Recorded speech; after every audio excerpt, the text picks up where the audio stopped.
ये 25 अगस्त 2025 को अतिवृष्टि और एक बिजली के खंभे से करंट उतरने के कारण एक घटना हुई थी, जिसमें 3 लोगों की संवेदनशील मृत्यु हुई है, जिसको तत्काल जिला प्रशासन और पुलिस प्रशासन ने संज्ञान लिया और उत्तर प्रदेश सरकार की प्राथमिकता के क्रम में हम सब लोग पीड़ित परिवारों के घर कई बार गए, 2 बार गए। उसमें जो अनुमन्य सहायता का प्रस्ताव था वो भी हम लोगों ने तत्काल पूर्ण कराया है। एक परिवार ने अपने अकाउंट नंबर इत्यादि नहीं दिए हैं, इसलिए उनको सहायता नहीं पहुंचाई जा सकी। अन्य दोनों परिवार को हम लोग जो अनुमन्य सहायता थी वो पहुंचा चुके हैं। समाजवादी महिला सभा उत्तर प्रदेश के माध्यम से आज एक ज्ञापन प्राप्त हुआ है। इसमें और मुआवजे की बात कही गई है उन्होंने। इस पर हम लोग देखेंगे कि किस प्रकार से उनकी सहायता की जा सकती है। तीसरा परिवार, तीनों परिवार से हम लोग कई बार मिले हैं और उनके घर जाके मिले हैं। उनकी वेदना और पीड़ा के समय भी पुलिस प्रशासन लगातार साथ रहा है और उनको स्वयं आश्वस्त किया है कि जिस तरीके से भी हम अन्य सहायता के लिए कोशिश हो सकती है उस कोशिश को हम करेंगे, क्योंकि कुछ सहायता अनुमन्य है और अनुमन्य सहायता हम उनको ऑलरेडी दे चुके हैं। कुछ सहायता जो मान्य विवेकाधीन कोष से हो सकता है उस पर हम प्रयास करें। परिवार लगातार एफआईआर की मांग है, समस्या क्या रही एफआईआर? नहीं, एफआईआर की मांग 2 परिवारों से, मेरी तीनों लोग आए थे, दोनों ने बिल्कुल इनकार किया कि हमारी तरफ से कोई ऐसी बात नहीं। हम लोग हमारे जो अन्य चीज़ें हैं, सुविधाएं हैं, उसको देखा जाए।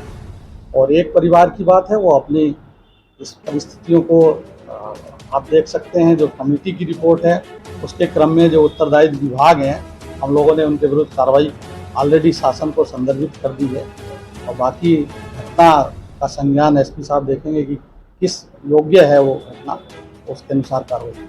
परिवार कई बार आपसे भी सहायता मिल चुका है? मेरे से नहीं, मैं खुद उनसे मिला। अभी समीर के परिवार मुझे पहले शाम को आपको इसका समीर के परिवार को पहले शाम को आपको बताया तो मेरे पास आया था, उन्होंने भी जो बातें रखी हैं उस ज्ञापन में भी है, उनको हमने बताया। समीर के परिवार को जो अनुमन्य आर्थिक सहायता के अतिरिक्त अन्य जो भी सुविधाएं हैं, वो चूँकि प्रयागराज के निवासी हैं, तो हमने जिलाधिकारी प्रयागराज को पत्र संदर्भित कर दिया है कि उनकी आर्थिक स्थिति का आकलन कर लें और जो प्रदेश सरकार की या केंद्र सरकार की योजनाएं हैं जिससे उनको लाभान्वित किया जा सकता है, उस पर वो वहाँ से कार्रवाई होगी। यहाँ हमने अपने स्तर से दोनों परिवारों की, यहाँ जो शिवा का परिवार था उसको आवास की भी सुविधा प्रदान कर दी है। 2 छोटे बच्चे थे, मुख्यमंत्री बाल योजना में उनको आच्छादित कर दिया है, जो 23 वर्ष तक 2,500 रुपये प्रति एक बच्चे को मिलेगा। अंत्योदय कार्ड भी बनवा दिया गया है, पेंशन भी बनवा दी गई है। जो योजनाएं हैं जिसमें उनको लाभ दिया जा सकता था वो हम लोग दे चुके हैं। हमने प्राची मिश्रा के घर भी यही कहा था कि आवास, प्रधानमंत्री आवास की योजना में, क्योंकि उनका आवास भी जर्जर है, उसके लिए भी हम लोगों ने आश्वस्त किया था। और उस पर क्योंकि पीओ डूडा पीडी के रूप में है यहाँ सीआरओ साहब, उनको मैंने पहले ही बताया।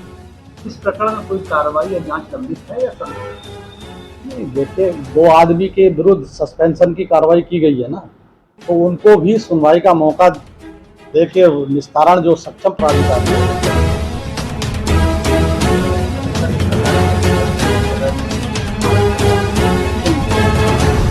अड़चन कहाँ आ रही, हम तथ्यों को देखें, जो रिपोर्ट आई है उस रिपोर्ट के आधार पर देखते हैं।